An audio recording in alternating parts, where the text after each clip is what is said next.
Doctor صاحب، ہمارے ہاں سوشل میڈیا پہ علماء حضرات کا ایک موقف بہت زیادہ چلتا ہے اور اس پہ بڑی بحث ہوتی ہے، اور وہ ہے ایک سے زائد شادیوں پر۔ اب اس ایشو میں بعض لوگ اس کو انکریج کرتے ہیں، بعض لوگ اس پہ بڑے محتاط رائے دیتے ہیں۔ میرا آپ سے سوال یہ ہے کہ اس کویسچن کے اوپر جو مذہبی پوائنٹ آف ویو ہے وہ تو ہم سب جانتے ہیں کہ اسلام میں 4 شادیوں کی اجازت ہے۔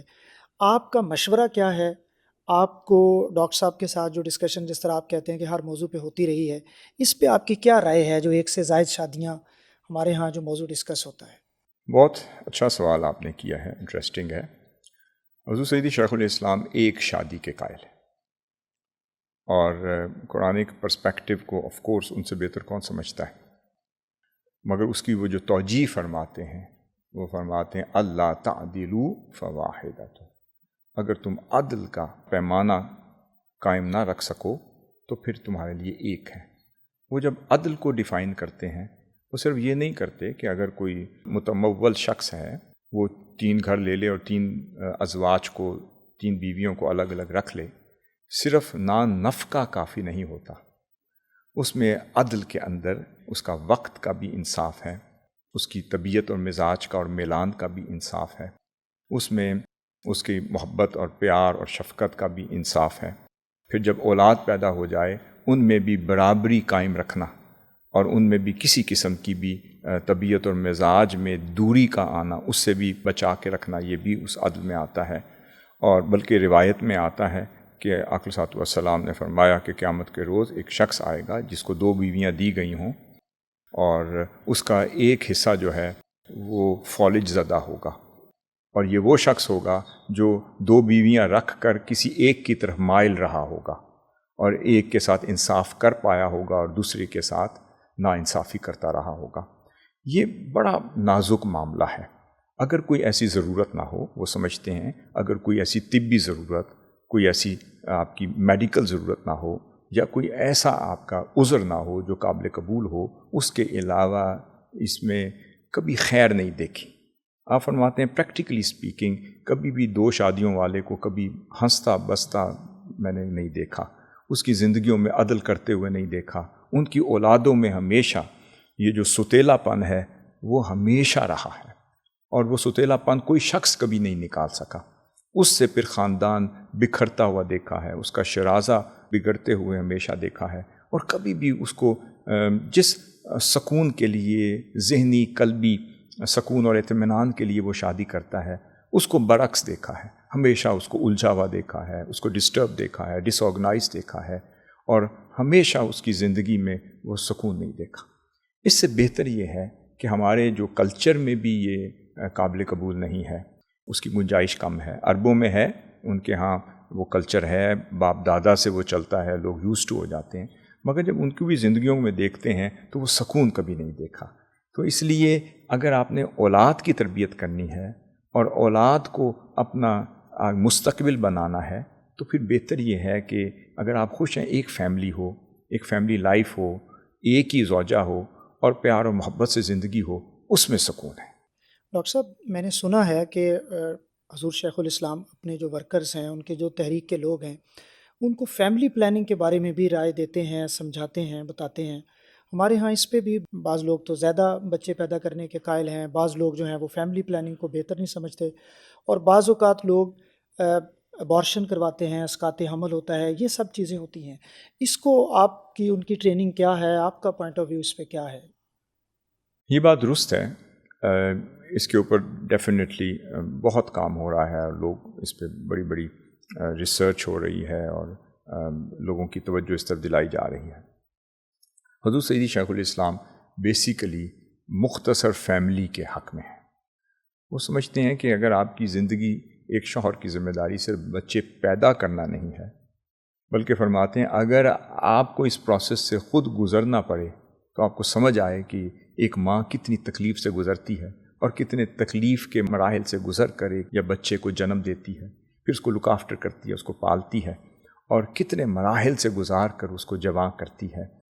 بچے کو پالنا بھی مرد کی ذمہ داری ہے، اس کی تربیت کرنا بھی ذمہ داری ہے، اس کو پڑھانا بھی ذمہ داری ہے، پھر اولاد کو پھر رائے راست پر رکھنا بھی ذمہ داری ہے۔ ان کے حقوق کی ذمہ داری صرف یہ نہیں ہے کہ اچھے اسکول میں بھیج دیا، ان کو پڑھا دیا، اچھا نفقہ دے دیا، نہیں، ان اولاد کو اس وقت تک پروٹیکٹ کرنا، اپنی سرپرستی میں پالنا اور ان کی نگرانی کرنا، ان کی نگہداشت میں رکھنا، اور ان کی آداب کی فکر، ان کے علم کی فکر، ان کی سماجی زندگی کی فکر، ان کی معاشرتی زندگی، اور ان کو منزل تک پہنچانا اور مستقبل میں ایک کامیاب انسان بنانا، پھر اس کا رشتہ ازدواج میں منسلک کر کے اچھی فیملی لائف کے قابل بنانا، یہ ساری ذمہ داریوں میں ہے۔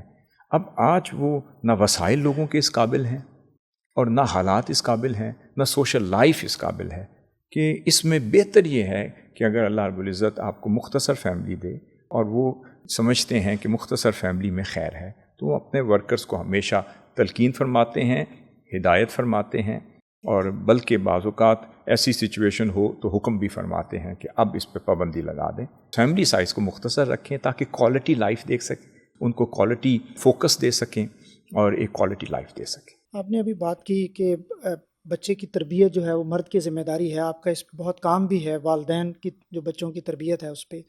ہمارے ہاں اکثر عام طور پہ لوگ کہتے ہیں کہ جی یہ بچہ اگر خراب ہے، بگڑا ہوا ہے، تو اس کی ماں نے اس کی اچھی تربیت نہیں کی۔ آپ اس کو کیسے دیکھتے ہیں کہ والد کا بھی رول ہوتا ہے یا صرف وہ ماں ذمہ دار ہے بچے کے نیک ہونے میں، بد ہونے میں، اچھا برا ہونے میں؟ ڈاکٹر صاحب، آپ ڈاکٹر بھی ہیں، میں تھوڑا سا اس پر رائے میں بھی اس کو لوں گا، یہ بڑا اچھا سوال ہے۔ اولاد کی تربیت، بچے کی جی تربیت، بالکل۔ اور کل کو ذمہ دار ہم والدہ کو یا والد کو ٹھہراتے ہیں، بلکہ والد کم والدہ والدہ ہی کو جس طرح زیادہ میں نے آپ کو ٹھہرایا کہا نا، لوگ جاتا ہے۔ کہتے ہیں۔ میں یہ کہوں گا کہ بچے کی پیدائش سے پہلے جو 9 مہینے جب بچہ ماں کے پیٹ میں ہوتا ہے، اس کی تربیت کا پروسیس اس وقت شروع ہو جاتا ہے۔ آپ پوچھیں گے، آپ ڈاکٹر ہیں، آپ میں وہی سمجھتے ہیں کہ جب وہ بچے کی پرورش ہو رہی ہوتی ہے تو کیا سمجھتے ہیں کہ صرف اس کو نیوٹریشن مل رہا ہوتا ہے، اس کی نشو و نما کے لیے اس کو غذا مل رہی ہوتی ہے، یا روحانی طور پر بھی جو ماں کے اثرات بھی اس بچے پہ مرتب ہو رہے ہوتے ہیں؟ جب بچہ 9 ماہ اپنی ماں کے پیٹ میں رہتا ہے، دس از دا رائٹ ٹائم، اس وقت ماں کا جو رہن سہن ہے اس کے اثرات بھی اس بچے تک پہنچ رہے ہیں۔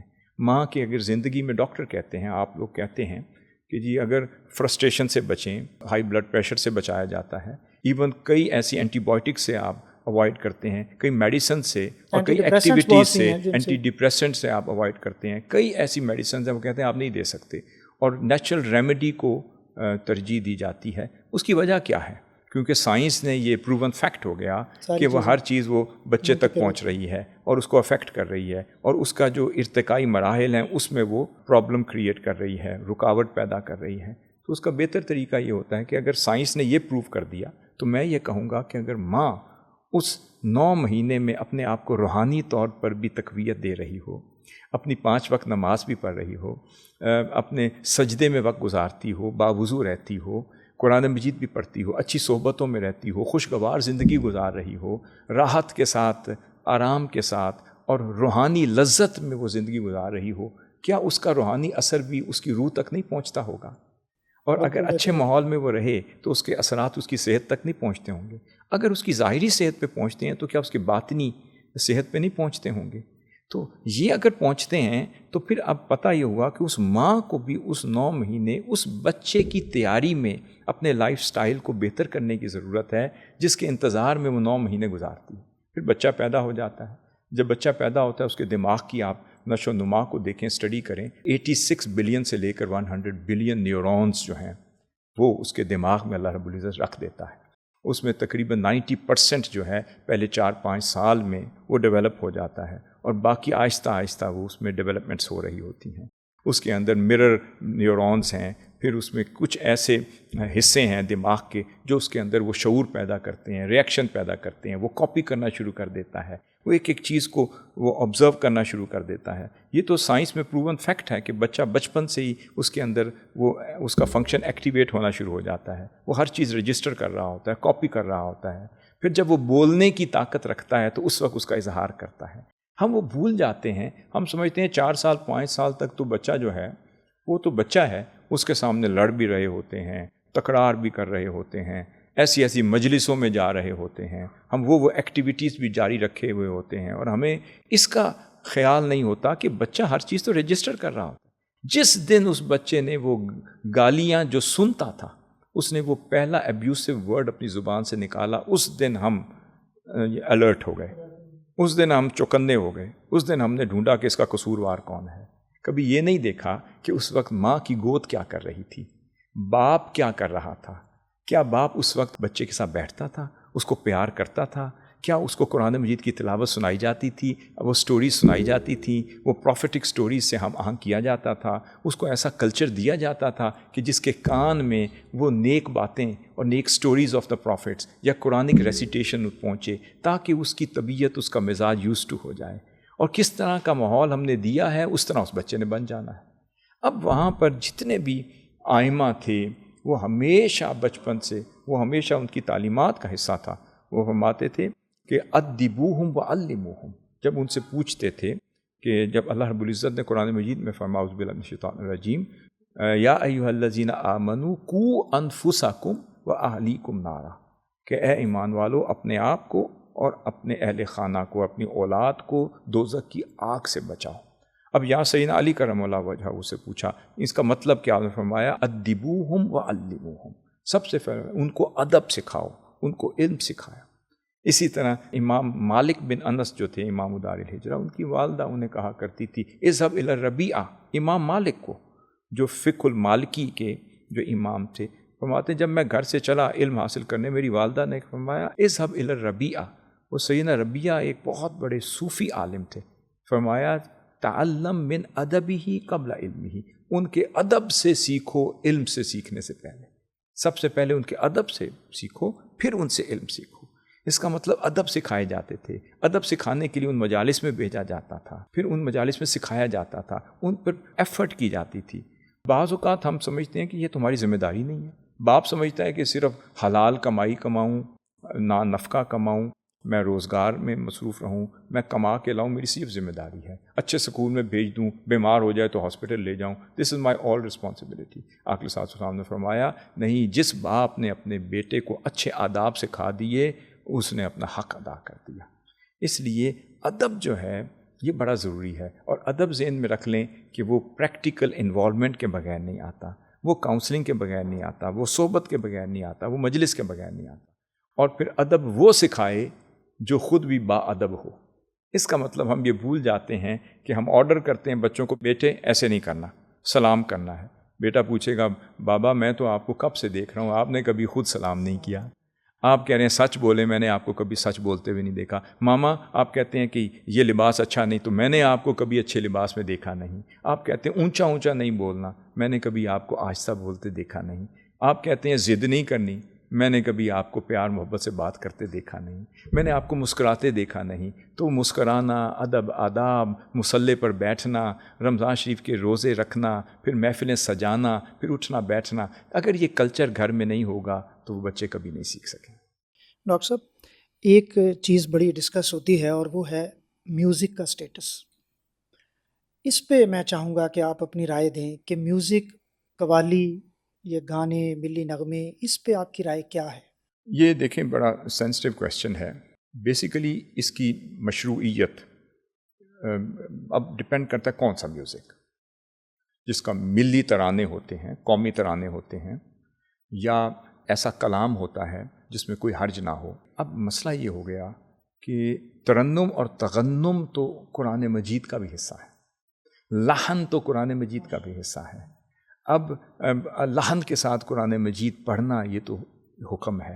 اب قرآن مجید کے اندر نغمگی بھی ہے، قرآن مجید کے اندر ترنم بھی ہے، ردم ہے، ایک ردم موجود ہے۔ اعوذ باللہ من الشیطان الرجیم والتین والزیتون وطور سینین، ایسے لگتا ہے جیسے صحرا سے گزر رہے ہوں۔ والشمس وضحاہا والقمر اذا تلاہا والنہار اذا جلاہا واللیل اذا یغشاہا والضحی واللیل اذا سجا۔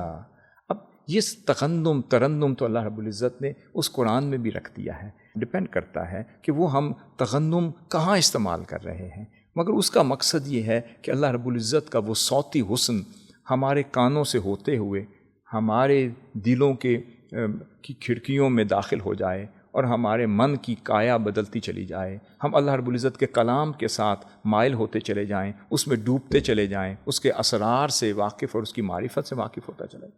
اب اگر ہم اس موسیقی کو اس مقصد کے لیے، مثلا اس فن کو، یہ فن ہے، اب صبح کے رات انزل القرآن علی سبعۃ احرف، کہ قرآن مجید کو 7 حروف میں یا 7 قرات میں نازل کیا گیا۔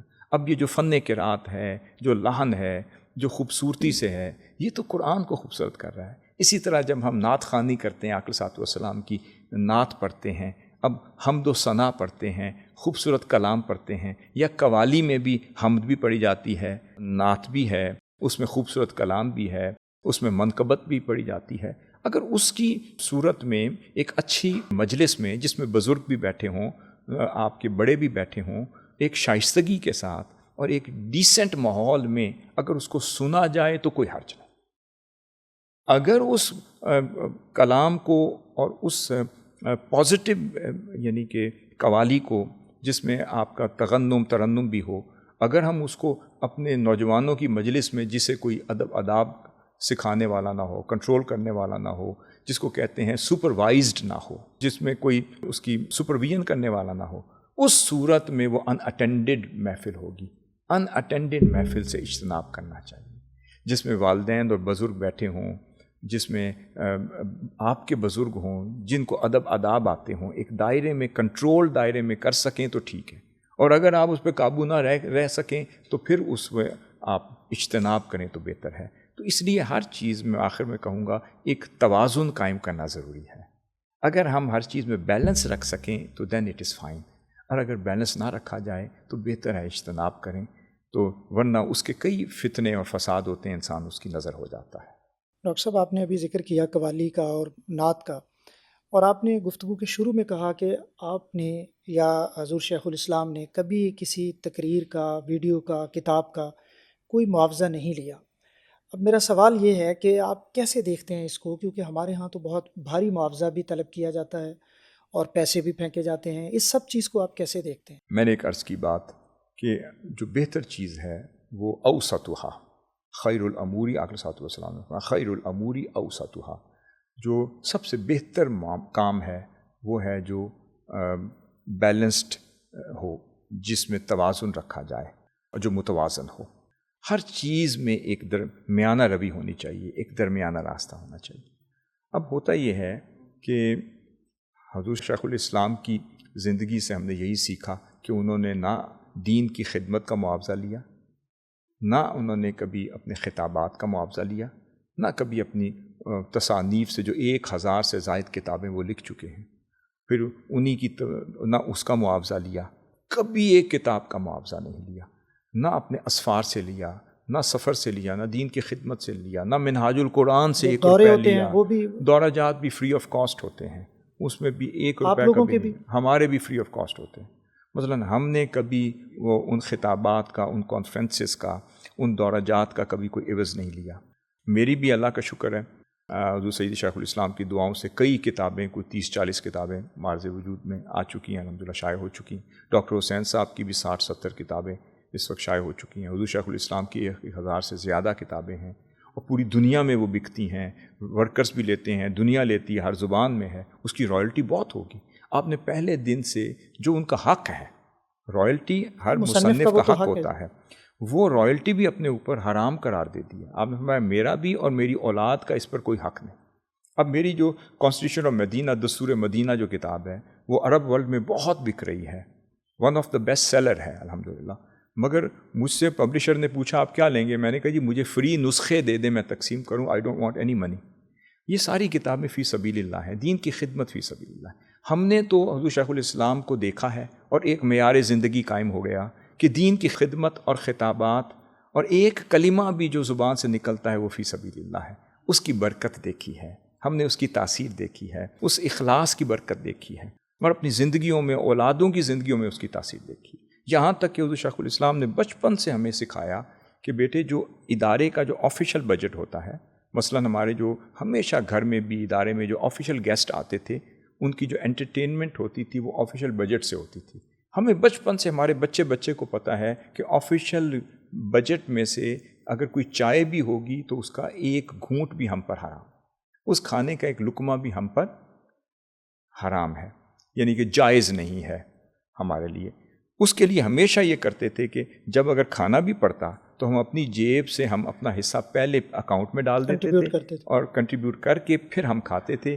اگر 2 افراد ہیں تو 2، اگر 4 افراد ہم شامل ہو گئے ہیں تو 4 کا پہلے پیمنٹ ہوتی تھی، کنٹریبیوٹ کرتے تھے، پھر ہم کھاتے تھے. یہ ہمیشہ ایک کلچر سیکھا ہے، اور اس کی برکات اور اس کی خیرات اور اس کے اثرات اور اس کی تاثیر ہم نے ہمیشہ اپنی زندگی میں، اپنے عمل میں، اپنے قول میں، فعل میں اور اولادوں کی زندگیوں میں دیکھا ہے. میں دیکھیں کسی پہ کومنٹ نہیں کروں گا، میں صرف اتنا کہوں گا کہ ہمیں یہ دیکھنا چاہیے کہ شریعت مطہرہ کیا کہتی ہے، آقا صلی اللہ علیہ وسلم کی سیرت طیبہ کیا کہتی ہے، صحابہ کرام کا عمل کیا کہتا ہے، اور پھر آئمہ اہل بیت کا عمل کیا کہتا ہے، اور پھر آئمہ امت کا عمل کیا کہتا ہے. تو اگر ہم اس کو رول ماڈل بنائیں تو پھر ہمیں اپنا ذریعہ معاش کوئی اور بنانا چاہیے. حضور سیدی شیخ الاسلام نے ہمیشہ، آپ پوچھ سکتے ہیں کہ پھر کھاتے کہاں سے تھے؟ میرے ذہن میں اگلا سوال تو یہی ہے کہ ذریعہ معاش کیا تھا؟ اپنا بزنس اور وہ ساری چیزیں کیسے کہاں چلتی سے تھے؟ اب اس کا بھی ایک ریلیونٹ سوال ہے، میں ساتھ ہی اس کو ایڈریس کر دیتا ہوں کہ حضور شیخ الاسلام نے ساتھ ایک یہ وعدہ بھی کیا تھا، ایک قسم بھی کھائی تھی، اور آقا صلی اللہ علیہ وسلم کی بارگاہ میں، اللہ رب العزت کی بارگاہ میں عرض کیا تھا کہ اے مولا، مجھے آقا صلی اللہ علیہ وسلم کی بارگاہ کی خیرات کے صدقے سے اس قابل کر کہ میری زندگی کا سارا وقت صرف تیرے دین اور آقا صلی اللہ علیہ وسلم کی امت کے لیے خرچ ہو. میں اپنا وقت بھی دنیا کے لیے نہیں خرچ کرنا چاہتا، اور پھر مجھے دنیا کے لیے اتنا دیں کہ جتنی میری ضرورت ہو، اور ضرورت سے زائد بھی میں نہیں چاہتا. پھر آپ نے اپنے پیر و مرشد حضور قدوۃ الاولیاء رضی اللہ تعالیٰ عنہ کے حکم پر آپ نے ایک مینجمنٹ کی اور کچھ پیسے جنریٹ کیے، اور پھر اس کو ہمیشہ ایک بزنس میں، ایک طویل عرصہ ایک بزنس میں پس انداز کر دیا، اس انویسٹ کر دیا. ہمیشہ ایز اے سلیپنگ پارٹنر حضور شیخ الاسلام، جب تک وہ نظام یا پاکستان میں تھے، ہم چھوٹے تھے، بچے تھے، ہمارا نظام چل رہا تھا، اس وقت ایک سلیپنگ پارٹنر کی حیثیت سے برانڈڈ روڈ پر ایک بزنس تھا، اس میں ایز اے سلیپنگ پارٹنر تھے. ہمیں اپنا حصہ آتا تھا اور الحمدللہ بڑی آسانی سے ہمارا گزر اوقات ہو جاتا تھا. جیسے جیسے ہم بڑے ہوئے، انڈیپینڈنٹ ہوئے، تو پھر آپ نے فرمایا بیٹے میں یہ شرط آپ کی ختم کر رہا ہوں، آپ دین کی خدمت، مشن کی خدمت، بے شک آپ P H D constitutional law میں ہیں، آپ کو جابز ملتی ہیں، آپ نے کوئی جاب نہیں کرنی، کوئی نوکری نہیں کرنی. ڈاکٹر حسین صاحب کو آسٹریلیا سے لے کے دنیا میں بڑی بڑی جابز آفر ہوتی ہیں، بڑی بڑی ملینز کی جاب آفر ہوتی ہیں. میں بیٹے آپ نے جاب نہیں کرنی، آپ مشن کے لیے پیدا ہوئے. اسی طرح حماد مصطفیٰ کے لیے بھی ہیں، اسی طرح سب کے لیے ہے. مگر اب کرنا کیا ہے؟ آپ کو میں اجازت دیتا ہوں کہ آپ اپنا کوئی نہ کوئی بزنس، اپنی ٹیم بنائیں، ان کو سپروائز کریں اور ساتھ اپنا بزنس کریں. تو کئی نوعیت کے مختلف اوقات میں ہم بزنس کرتے ہیں، کیے ہیں، آج بھی ہے. اس سے ہماری یہاں کا کچن چلتا ہے، ہماری گزر اوقات ہوتا ہے، ہماری ضروریات پوری ہوتی ہیں. وہاں کینیڈا کے لیے بھی آپ نے پس انداز کیا ہوا ہے، کچھ انویسٹ کیا ہوا ہے، وہاں سے پیسے آتے ہیں، وہاں کی ضرورت پوری ہو جاتی ہے. ہم لوگ اپنی ٹیم بنا کے ساتھ ساتھ بزنس کرتے ہیں، وہاں سے ہماری ضروریات زندگی الحمدللہ بہت اچھی طرح پوری ہوتی ہے. منہاج القرآن سے کوئی پے وغیرہ؟ منہاج القرآن سے نہ کوئی سیلری ہے، نہ پے ہے، نہ پیمنٹ ہے، نہ عوض ہے، کچھ بھی. کوئی فیملی ممبر آپ کوئی فیملی ممبر نہیں لے سکتا. ماشاء اللہ.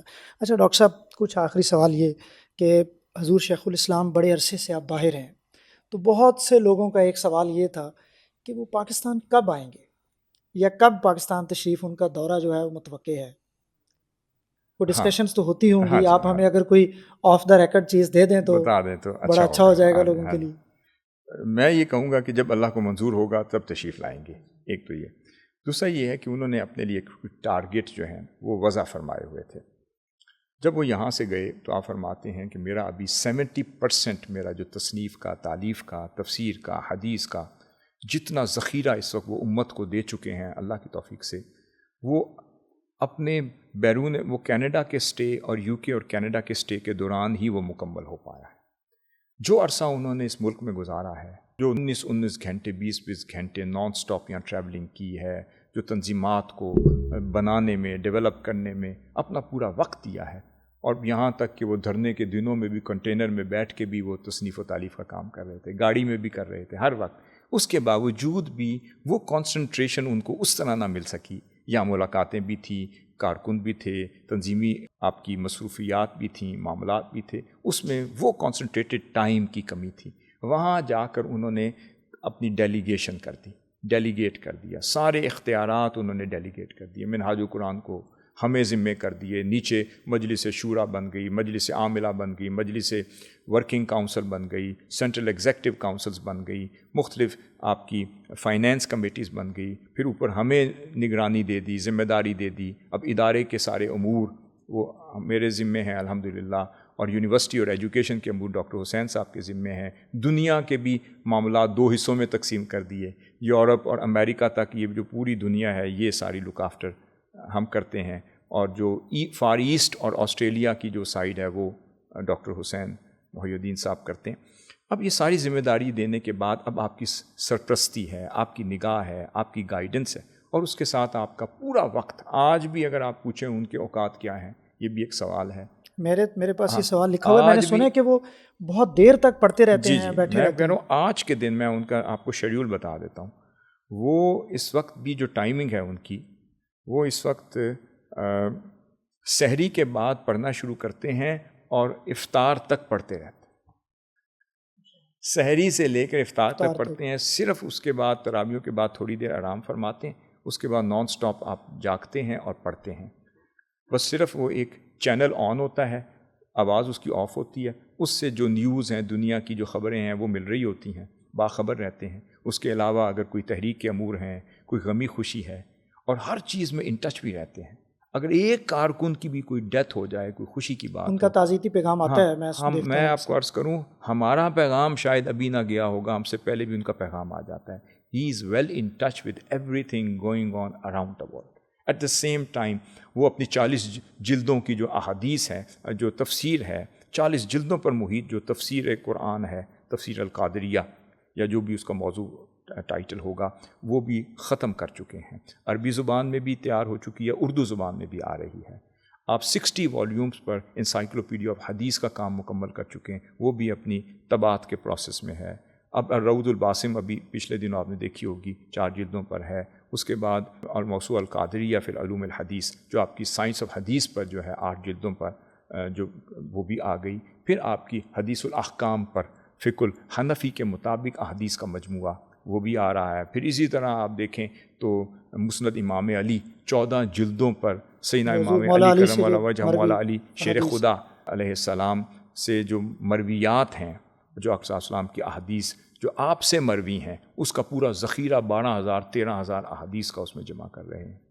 تو اوریجنلی تو وہ 14-15 ہزار کی ہیں، مزید اس کی کانٹ چھانٹ کر کے تو وہ 12 جلدوں 13 جلدوں پر وہ محیط ہو رہا ہے۔ اسی طرح جتنا کام آپ نے اور جتنی فکر پہ اپنا ترجمہ آپ نے اردو زبان میں خود لکھا تھا، مگر وہ بھی خلوت نشین ہو کر، اور پھر آخری 10 پاروں کے لیے آپ کو کینیڈا جانا پڑا تھا۔ یہ میں بات کر رہا ہوں جب ڈاکٹر حسین صاحب وہاں پڑھ رہے تھے، وہاں 10 دن وہاں پہ پھر 1 مہینہ یا کئی رکے یا 1-2 مہینے، اس دوران آپ نے 10 پارے مکمل کیے۔ اب آپ نے کینیڈا کے اسٹے کے دوران translation of holy Quran in English, جس کا نام دا مینیفیسٹ قرآن رکھا ہے، وہ ڈائریکٹ اپنے قلم سے تحریر فرمایا ہے اور خود لکھا ہے انہوں نے، خود لکھا ہے۔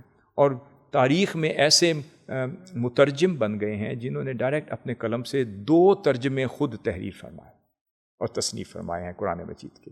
پھر تفسیر اس کے علاوہ، پھر شرح صحیح بخاری 25 جلدوں پہ اپنی، پھر مختصر آپ کی سیرت النبی پر خوبصورت ایک عربی زبان میں بھی لکھ دی ہے، مختصر بڑی خوبصورت۔ پھر اسی طرح کتنی کتابیں آپ نے لکھ دی ہیں۔ آپ فرماتے ہیں بیٹے میں نے 70% کمپلیٹ کر لی۔ وہ جو 70% اس دوران کیا ہے، اگر آپ پاکستان میں ہوتے تو یہ کام آپ کا کمپلیٹ ممکن نہ ہوتا۔ اب آپ فرماتے ہیں بیٹے چند سال ہیں، میں اس کو وائنڈ اپ کر کے، اور ساتھ جو چھوٹے بیٹے ہیں احمد مصطفیٰ العربی، ان کی گریجویشن کمپلیٹ ہو جائے، وہ اپنے ماسٹر میں چلے جائیں، فرماتے ہیں بیٹے میں سمجھوں گا کہ میں نے اپنی اگلی نسل کو بھی اپنی نگرانی میں تیار کیا ہے۔ انہوں نے 2 کام کیے ہیں، ایک اپنی تصنیف اور تالیف کا کام کیا۔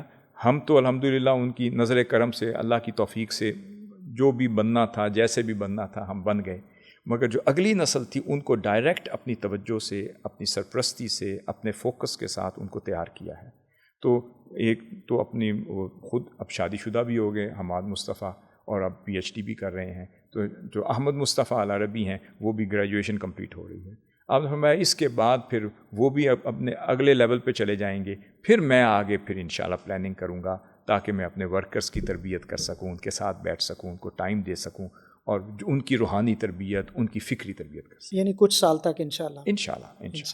ڈاکٹر صاحب آخری سوال میں نے یہ پوچھنا ہے، اور وہ تمام ان لوگوں کے لیے ہے، ان لوگوں کی طرف سے ہے جو لوگ کچھ کرنا چاہتے ہیں، اپنی اسٹرگل ہے۔ اللہ تعالیٰ کا فضل اور کرم تو یقیناً ہوتا ہے، لیکن ایک شہر سے اٹھنا اور دنیا کے 80-90 ممالک میں چلے جانا، 12 گھنٹے 18 گھنٹے پڑھنا، اب ان کی لائف کیسے مینیج ہوتی ہے؟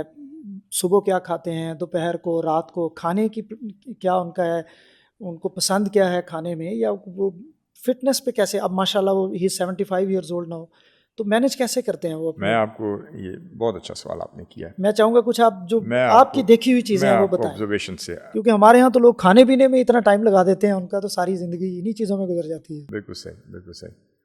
ان کی جو روٹین ہے نا اس وقت، سب سے پہلے میں نے بتا دیا کہ اس وقت بھی ان کے 19 گھنٹے صرف تصنیف و تالیف میں گزرتے ہیں.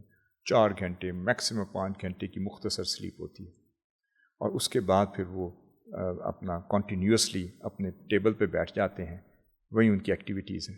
مگر ایک چیز ان کی روٹین کا حصہ ہے کہ وہ صبح کم از کم 7000 to 8000 اسٹیپس آپ ڈیلی کمپلیٹ کرتے ہیں واک میں. واک کرتے ہیں واک کرتے ہیں ابھی بھی؟ ابھی بھی کرتے ہیں. اور ایک وقت تھا آپ 12 ہزار بھی اسٹیپس فرما رہے ہوتے تھے، مگر یہ معمول ہے آپ کا. اس دوران آپ کیا کرتے ہیں کہ پھر جن سے بھی اپنے مثلاً حماد بھائی کو پہلے کال آ جاتی ہے، پہلے پھر وہ اس دوران پھر جہاں کالز کرنی ہوتی ہیں نا وہ کالز بھی کر رہے ہوتے ہیں واک کے دوران. واک کے دوران. اس میں پہلے ان کو کال جاتی ہے، پھر مجھے آتی ہے، پھر ڈاکٹر حسین صاحب کو آتی ہے، پھر ہماری جتنی بھی بہنیں ہیں ان کو جاتی ہیں، پھر جو بیٹی ہیں ان کو جاتی ہیں، پھر اور کوئی رشتہ دار ہیں ان کو، پھر تحریکی حوالے سے ناظم اعلیٰ صاحب کو کال جاتی ہے، پھر نور اللہ صاحب کو جاتی ہے، پھر جن سے جو ریلیونٹ ایشو ہوتا ہے وہ پھر اپنی اس واک کے دوران اس کو ڈیل کرتے ہیں. کسی کی کوئی کاؤنسلنگ کرنی ہو وہ بھی ٹائم وہی دیتے ہیں جب واک فرما رہے ہوتے ہیں. کسی سے کوئی مشاورت کرنی ہو یا کسی نے مشاورت کرنی ہو، کسی کا کوئی ایشو ہو، کسی کو مسئلہ ہو، ٹائم پھر بعض اوقات ایک جمعے کا دن مقرر ہوتا ہے، اس میں پوری دنیا کے لیے اوپن ہوتا ہے، جو بھی چاہے آپ سے بات کر سکتا ہے، اور ایک وقت مقرر ہوتا ہے، ایک ٹائم دے دیا جاتا ہے، اس پہ وہ فون کرتا ہے تو ہر شخص آپ سے بات کر سکتا ہے. اس دوران آپ ان کی کال سنتے ہیں، پریشانیاں سنتے ہیں. کسی کا سائیکولوجیکل ایشو ہوتا ہے اس کو وہ علاج دے رہے ہوتے ہیں، کسی کا میڈیکل ایشو ہوتا ہے، وہ نی ریپلیسمنٹ سے ریلیٹڈ ایشو ہوتا ہے وہ بھی گائیڈ کر رہے ہوتے ہیں. کسی کا مینٹل ڈسٹربنس سے ریلیٹڈ ہے، وہ کسی کی فائنینشیل لائف سے ریلیٹڈ ہے، کسی کی ازدواجی زندگی سے متعلق ہے وہ کاؤنسلنگ کر رہے ہوتے ہیں، کسی کے اولاد کی تربیت سے ریلیٹڈ ہے، کسی کے ہارٹ کی ایشوز سے ریلیٹڈ ہے، اب اس کو علاج بھی تجویز کر رہے ہوتے ہیں، تھیراپی بھی تجویز فرما رہے ہوتے ہیں. اس دوران پھر مرکز کے تحریک کے جو مختلف معاملات ہوتے ہیں اس میں کاؤنسلنگ بھی فرما رہے ہوتے ہیں، تربیت بھی فرماتے ہیں.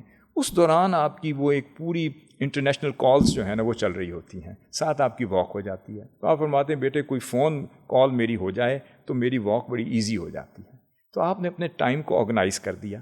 یہ میں ان کے لیے کہوں گا کہ جو سمجھتے ہیں کہ how should I manage my time, they can do multiple, it is a multiple tasking ہے basically, they can do multiple things at a time. یہ صرف it's all about how you manage your time. وہ کیا کرتے ہیں، walk بھی کر رہے ہوتے ہیں، پھر ان کا دماغ جو ہے وہ ایکٹیو ہوتا ہے، وہ ہر چیز مستحضر ہوتی ہے. کسی ایک ورکر کی کوئی بیماری ہو، آپ اس کو ایک دفعہ دعا فرمائیں یا دم فرمائیں یا علاج فرمائیں، آپ کے ذہن میں رہتا ہے جب تک وہ شفا یاب نہ ہو جائے. پھر اس کو کہتے ہیں دوبارہ ملوائیں، پھر پتہ کریں کیا ہوا، پھر اس کو فالو اپ فرماتے ہیں. پھر کسی کی ایک پریشانی ہو اس وقت تک اس کو یاد رکھتے ہیں جب تک اس کی پریشانی نہ ختم ہو جائے. کسی کی کسی حوالے سے بھی پریشانی ہو، خوشی ہو، غمی ہو، اس کو یاد رکھتے ہیں. اب ایک قائد ہو، ایک لیڈر ہو، ایک باپ ہو، ایک مربی ہو، ایک شیخ ہو، اب وہ ایک دنیا کے ایک کونے میں ہی ہیں، مگر یہاں سے کئی لوگ علماء ہیں، اسکالرز ہیں، بڑے بڑے سوشلسٹ ہیں، وہ یہاں سے جاتے ہیں، ان سے ملنا چاہتے ہیں تو آپ ایک خاص ایڈریس ہے، کسی ساتھی کا گھر ہے، وہاں ملتے بھی ہیں، ملاقات بھی کرتے ہیں، مگر وہاں پروگرامز نہیں دیتے، پبلک ایونٹ نہیں دیتے. اپنے آپ کو اپنے کام کے حوالے سے آئسولیٹ کیا ہوا ہے، مگر دنیا کے حوالے سے ہی از اویلیبل، تربیت کے حوالے سے اویلیبل، روحانیت کے حوالے سے اویلیبل، اور اپنی گائیڈنس کے حوالے سے اویلیبل ہوتے ہیں. اب اسی طریقے سے انہوں نے اپنے پھر کھانے کا کیا ہوتا ہے. میں نے کہا صرف وہ ناشتہ کیا، سارا دن گزر گیا، شام کو ان کی ایک خاص روٹی ہوتی ہے، وہ جس میں جو نہیں، آٹا نہیں، وہ اسپیشل انگریڈینٹ سے بنتی ہے، اور شوگر فری، کیلریز فری اور کاربز فری ایک آپ کی ایک روٹی ہوتی ہے چھوٹی سی. بس اس کو کسی ایک سالن کے ساتھ یا گریوی کے ساتھ آپ کھاتے ہیں، پسند کرتے ہیں. بس اس کے بعد ہی ایٹس نتھنگ. اس کے بعد پانی پیئیں، 2 کھانے بس سارے دن، بس ایک وہ ناشتہ ہے وہ جو میں نے آپ کو اور ایک بتا رات دیا، کا کھانا. وہ بھی بڑا مختصر سا ہے. تو ایک وقت آپ اپنے کھانے میں بھی توازن ہے. ڈاکٹر صاحب یہ جو آپ نے ان کا معمول بتایا ہے یہ تو اس وقت کا معمول ہے نا کینیڈا کا، آپ نے تو ان کے سارے معاملات دیکھے ہیں، پاکستان کا ٹائم بھی دیکھا ہوا ہے، یہاں پہ کیسے مینیج کرتے تھے وہ چیزیں؟ کیونکہ یہاں تو ان کو پورے ملک میں، شہروں میں اور سیمینارز، اور ورلڈ کانفرنسز وائڈ ہر جگہ ٹریولنگ جانا ساری پڑتا آپ تھا، کی. ہاں، یہاں کیسے مینیج کرتے تھے؟ یہ بھی بہت امپورٹنٹ سوال ہے. دیکھیں آپ کی زندگی کے مختلف مراحل رہے ہیں، اس میں آپ کی ایکٹیویٹیز میں بھی مختلف اوقات میں جو ہے کچھ چیزیں زیادہ شدت اختیار کر گئیں. مثلا کچھ ایکٹیویٹیز آپ کی کنٹینیوس رہیں، کچھ آپ کی نہیں رہیں. مگر ہم نے جو ہمیشہ دیکھا ہے، آپ نے مثلا نان سٹاپ جو ٹریولنگ ہوتی تھی آپ کی 20 گھنٹے، وہ لوگ جنہوں نے آپ کے ساتھ ٹریول کیا، وہ سٹاف جو آپ کے ساتھ ٹریول کرتا تھا، بعض اوقات انہوں نے کہا کہ جی 18 گھنٹے آپ کھائے پیے بغیر آپ 24 خطاب فرما رہے ہیں ایک دن کے. میں آج کے جو لوگ ہیں شاید انہوں نے ان کا وہ دور نہیں دیکھا، اور یہ دور ان کا 90 سے لے کر 2003 تک، 2004 تک، 5 تک بہت ایکٹیو رہا ہے پاکستان میں. اور اس کے بعد ایک فیز دیکھا ہے جو 2012 پھر 2014 کے دھرنے میں. اس کے علاوہ لوگ شاید اتنی واقفیت نہیں رکھتے. اب لوگ سمجھتے ہیں کہ شاید یہ جو آج جاہ و منصب ہے اور جو ان کا سٹیٹس ہے، شاید ان کی لائف سٹائل بھی یہی گزری ہو. تو اس میں میں چاہوں گا کہ آپ نے اتنی سٹرگل کی ہے اس پاکستان میں کہ اپنا وقت نہیں دیکھا، چین نہیں دیکھا، سکون نہیں دیکھا، آرام نہیں دیکھا، کھانا پینا نہیں دیکھا، ایون اپنی اولاد کی طرف بھی نظر ڈال کر نہیں دیکھا. اس لیے فرماتے ہیں کہ میں اللہ رب العزت کا شکر ادا کرتا ہوں کہ میں نے اتنی توجہ نہیں دی، مگر ہماری والدہ محترمہ امی حضور نے بہت توجہ دی، اپنا وہ فرض ادا کرتی رہیں. فرماتے ہیں کہ اللہ کا شکر ہے جو وہ فرماتے ہیں کہ میری اولاد جو ہے میرے رستے پر آ گئی ہے، میں اللہ کا شکر ادا کرتا ہوں. مگر اس دوران جب آپ سفر کرتے تھے، ایک نان سٹاپ سفر تھا. 2001 کی بات ہے، تو جب بلدیاتی الیکشنز میں جو میس ڈرائیو تھی، اس میں ایک دن میں 24 خطاب بھی ریکارڈ ہوئے ہیں، آپ کے 25 خطاب بھی کیے ہیں، اور صرف گرم پانی پی رہے ہیں. سارا دن ان کا ایک وہ گرم پانی پانی بھی میں بڑا گزرا. مشہور ہے، وہ ڈسکس بھی ہوتا رہا، وہ سامنے ان وہ کے گرم پڑا ہوتا پانی ہے. ہے، اس میں لیمن نچوڑ کر صرف وہ پیتے تھے اور سارا دن گزر جاتا تھا. اب ایک تھے ناولسٹ تھے، ان کا نام تھا سلمان بٹ. انہوں نے خواہش کی کہ میں ایک کتاب لکھوں کہ قائد عوام سے قائد انقلاب تک. تو اور پھر انہوں نے کہا جی میں طاہر سے قائد انقلاب تک ایک کتاب لکھوں، ایک ناول لکھوں. انہوں نے کہا مجھے ٹائم چاہیے. آپ نے فرمایا بیٹے ایسے بیٹھ کے ٹائم تو نہیں دے سکتا، آپ میرے ساتھ سفر میں چند دن گزاریں. اس وقت یہ گجرانوالہ اور یہ جی ٹی روڈ کی طرف کا پورے آپ کے خطابات تھے، آپ کا بڑا بزی شیڈیول تھا.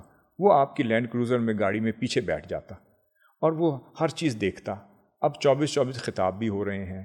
پھر جب گاڑی میں آتے ہیں تو ادھر سے انٹرنیشنل فون آ رہا ہے، کبھی ڈنمارک سے، کبھی ناروے سے، کبھی یو کے سے، کبھی کسی کے مسائل ہیں، کبھی انتظامی نوعیت کے مسائل حل کر رہے ہیں، کبھی تنظیمی نوعیت کے کر رہے ہیں، کبھی روحانی نوعیت کے کر رہے ہیں، کبھی فکری نوعیت کے کر رہے ہیں، کبھی کسی کی نجی مسئلہ ہے، کسی کی داد رسی فرما رہے ہیں، کسی کی چیریٹی ہو رہی ہے، کسی کی غمی خوشی میں اس کو پیار فرما رہے ہیں، کبھی کسی کی غمی میں شریک ہیں، کسی کی خوشی میں.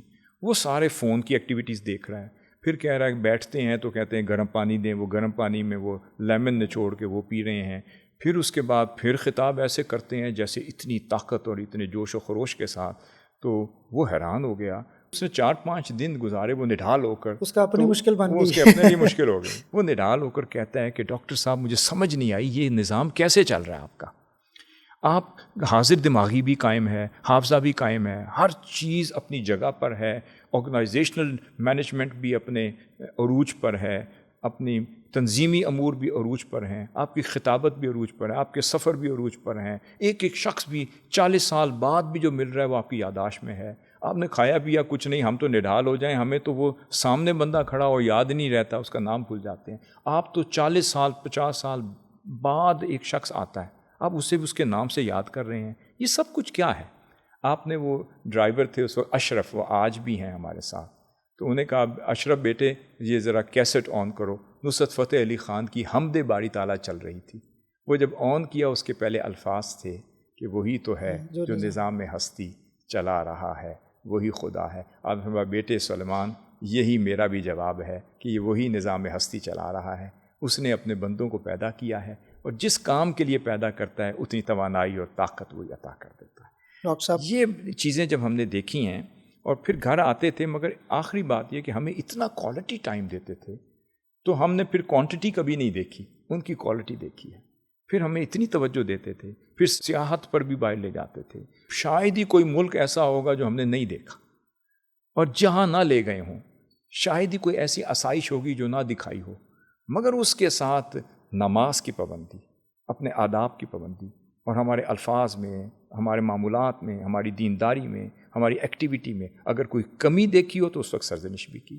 اور آخری بات میں اپنے آڈینس کے لیے ضرور عرض کروں گا، یہ نہ سمجھیں کہ وہ لوگ سمجھتے ہیں بڑے خاندان کے بڑے لوگ ہوں گے، بڑے بیٹے ہوں گے، شاید ان کی پرورش بھی اس انداز سے ہوئی ہوگی، ان کو بھی بہت زیادہ پریویلیج ملا ہوگا. مگر میں اپنی اور ڈاکٹر حسین صاحب کی اور اپنی بات کر رہا ہوں. آپ نے ایک دن ہمیں بٹھا کر بچپن میں کہا تھا، بیٹے یہ سب نعمتیں میں اس لیے دے رہا ہوں کہ اللہ نے دی ہیں تاکہ آپ کی زندگی میں کوئی کمی نہ رہے، اور میں اگر وقت کم دیتا ہوں تو میں کسی شکل میں اس کو کمپنسیٹ کرتا ہوں، مگر اگر زندگی کے کسی مرحلے پر مجھے کوئی آپ کی شخصیت کے بارے میں، آپ کے مزاج کے بارے میں، آپ کی تربیت کے حوالے سے کوئی شکایت مل گئی تو وہ دن زندگی کا آخری دن ہوگا، پھر آپ میرے بیٹے نہیں ہوں گے، آنکھ ہو چکے ہوں. یعنی ایک طرف یہ ہے شفقت کی انتہا اور دوسری طرف ڈسپلن بھی ہے. یہ دو چیزیں ہم نے ہمیشہ ان کی زندگی میں دیکھی. مگر اس کے باوجود بھی میرے خیال میں ادارے کا کوئی ڈپارٹمنٹ ہو جو ان اٹینڈڈ ہو، کوئی تحریک کا کوئی ملک ہو جو ان اٹینڈڈ ہو، کوئی ایک شخص کا پریشانی ہو، اس نے آپ کو خط لکھا ہو اور اس کا جواب اس کو نہ ملے، کوئی اس نے ای میل کی ہو اس کو جواب نہ ملے، کسی کی غمی ہو اور اس کا اسی وقت آپ کو داد رسی نہ ہو، کسی کی کوئی چیریٹی ہو اس کی مدد نہ ہو. یہ جب سب کچھ دیکھتے ہیں کہ مصروف بھی ہیں، پھر رات کو نیند بھی 3 گھنٹے کی ہے، پھر تہجد کے لیے بھی اٹھے ہوئے ہیں، پھر آپ کھا بھی رہے. ایک وقت تھا آپ وہ مٹی کے پیالے میں کھاتے تھے، ایک بڑا طویل عرصہ آپ کی زندگی میں گزرا ہے. آپ نے ہمیشہ ٹاٹ کا لباس پہنا ہے، لکڑی کے کھڑاوے ہوتے تھے وہ پہنے ہیں، مدینہ پاک کی جو مٹی تھی اس کے بنائے ہوئے پیالے لاتے تھے، اس میں آپ تناول فرماتے تھے، پیتے بھی اس میں تھے، کھاتے بھی اس میں تھے. تو ہم نے وہ دور بھی دیکھا ہے، یہ دور بھی دیکھا ہے، اور آج کا دور بھی دیکھا ہے. جب سارے ادوار آپ دیکھ لیں تو کیوں نہ آپ آئیڈیلائز کریں as a great father, as a great Sheikh. Doctor صاحب تھینک یو سو مچ، آپ نے ہمیں بڑا وقت دیا. خواتین و حضرات، آج اس پوڈ کاسٹ میں پروفیسر ڈاکٹر حسن محی الدین قادری جو چیئرمین ہیں سپریم کونسل منہاج القرآن انٹرنیشنل ہمارے ساتھ موجود تھے. بہت طویل ٹائم انہوں نے ہمیں دیا، بڑے ایسے سوالات کے جواب دیے جو کم پوچھے جاتے ہیں. آپ کے فیڈ بیک کا انتظار رہے گا. ڈاکٹر عبدالباسط کو اجازت دیجیے. اللہ حافظ.